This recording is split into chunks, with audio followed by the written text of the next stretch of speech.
양치만 하면 아니면 찬물만 스쳐도 하고 찌릿한 치아가 있으신가요? 나이 들어서 그런가 보다, 조금 시린 건 다 그렇지 뭐 하고 그냥 참고 계신다면 오늘 영상은 끝까지 보셔야 합니다. 많은 분들이 이런 증상을 그냥 노화 현상이나 작은 충치 정도로 생각하고 방치하시다가 나중에 치아가 깨지거나 신경치료까지 해야 하는 상황까지 맞이할 수 있습니다. 오늘 영상에서는 이 증상의 진짜 원인이 치아 페인, 즉 치경부 마모증이 무엇인지 정확히 짚어보고 치아를 최대한 보존적으로 지키는 치료법과 앞으로 페임을 덜 만들고 막아가는 예방법까지 한 번에 정리해서 알려드리겠습니다.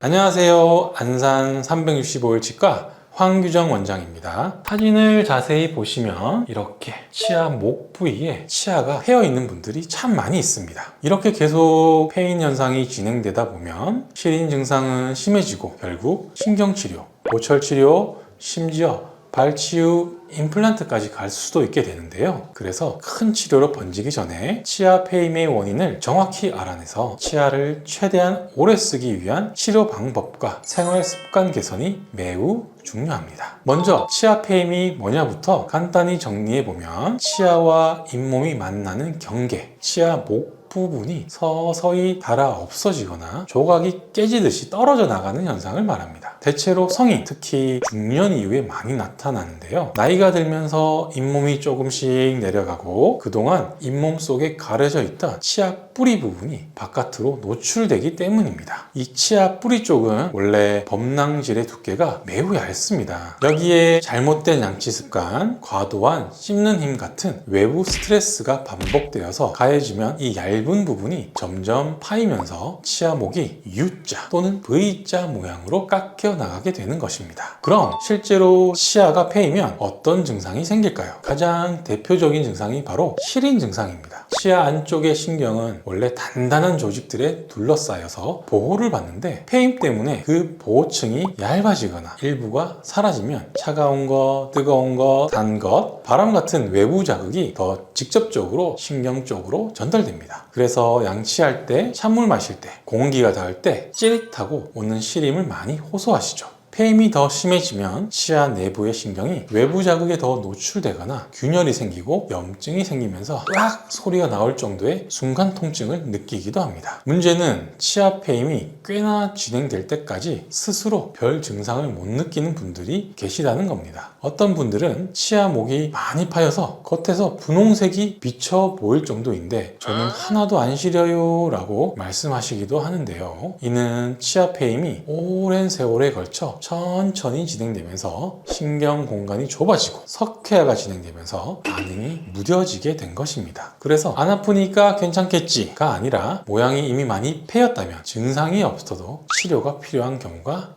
많습니다.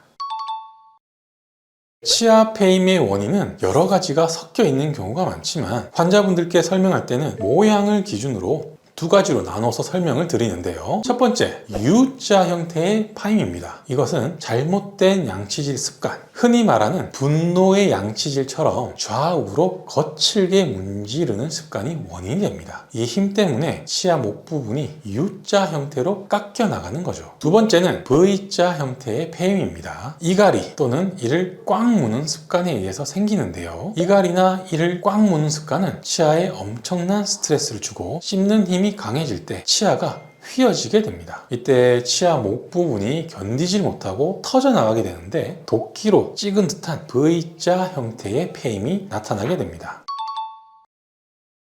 치아 페임으로 인해서 생기는 시린 증상의 완화를 위해서는 시리니 치약을 쓰는 것이 도움이 되는데요. 대표적인 시리니 치약으로는 센소다인, 시린메드 등이 있습니다. 치아 페임으로 인해 이가 시릴 때는 하루 3번 양치 중 1번 정도는 시린메드를 활용해 코팅 성분을 치아에 발라주면 좋습니다. 다만 이건 어디까지나 증상 완화이지 이미 패여 있는 치아 모양을 원래대로 되돌릴 수는 없기 때문에 페임이 눈으로 봐도 꽤 보인다면 있다면 반드시 치과에서 한번 확인을 받으셔야 합니다. 페인 부분이 심해서 물리적으로 페인 게 많이 보일 때는 때우는 치료를 진행해야 합니다. 충치 치료를 하는 레진이랑 같은 치료라고 생각하시면 됩니다. 때우는 재료에는 크게 두 가지가 있는데 보험이 되는 재료와 보험이 되지 않는 재료로 나눠지게 됩니다. 보험이 되는 재료를 GI라고 하고 보험이 되지 않는 재료는 레진이라고 하는데요. 그럼 어떤 것으로 치료를 진행해야 하냐 물어보신다면 먼저 레진이라는 재료는 주변 치아와 매우 유사한 색깔을 가지고 있어서 때웠을 때 아주 자연스럽게 어울리게 됩니다. 그래서 웃을 때 잘 보이는 곳에 치료를 진행해야 할 때, 예를 들면 앞니 같은 곳에 치료를 하게 된다면 레진으로 치료를 하게 됩니다. 반대로 GI라는 재료는 본드를 바르는 게 아니라 덮어주는 치료를 하는 거라고 생각하시면 되는데요. 색깔이 자연 치아와는 어울리지 않는 단점은 있으나 보험 적용이 되니 비용적인 면에서 장점이 있다는 것을 알고 계시면 좋겠습니다.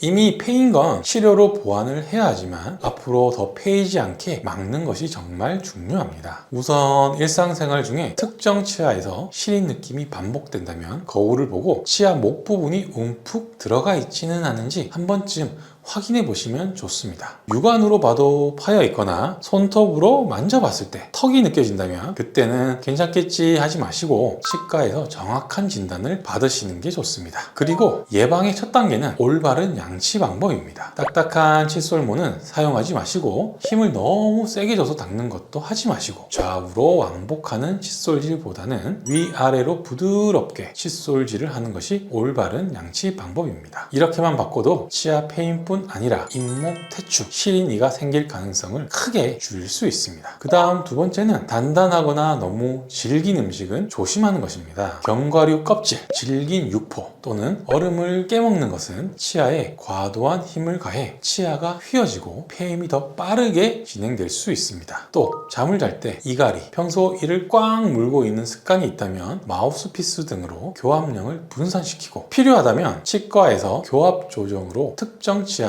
과도한 힘이 가지 않도록 조절할 수 있습니다. 마지막으로 잇몸 건강 자체를 잘 지키는 것이 치아 폐임 예방의 중요한 포인트입니다. 잇몸이 내려가면 뿌리 부분이 노출되어 치아가 더 잘 패이게 됩니다. 잇몸병으로 인해 잇몸이 내려가지 않도록 올바른 양치, 스케일링, 정기적인 검진을 하는 것이 중요합니다. 결국 잇몸 건강을 신경 써서 잇몸이 내려가는 것을 막는 것이 근본적인 예방책이라고 할 수 있습니다.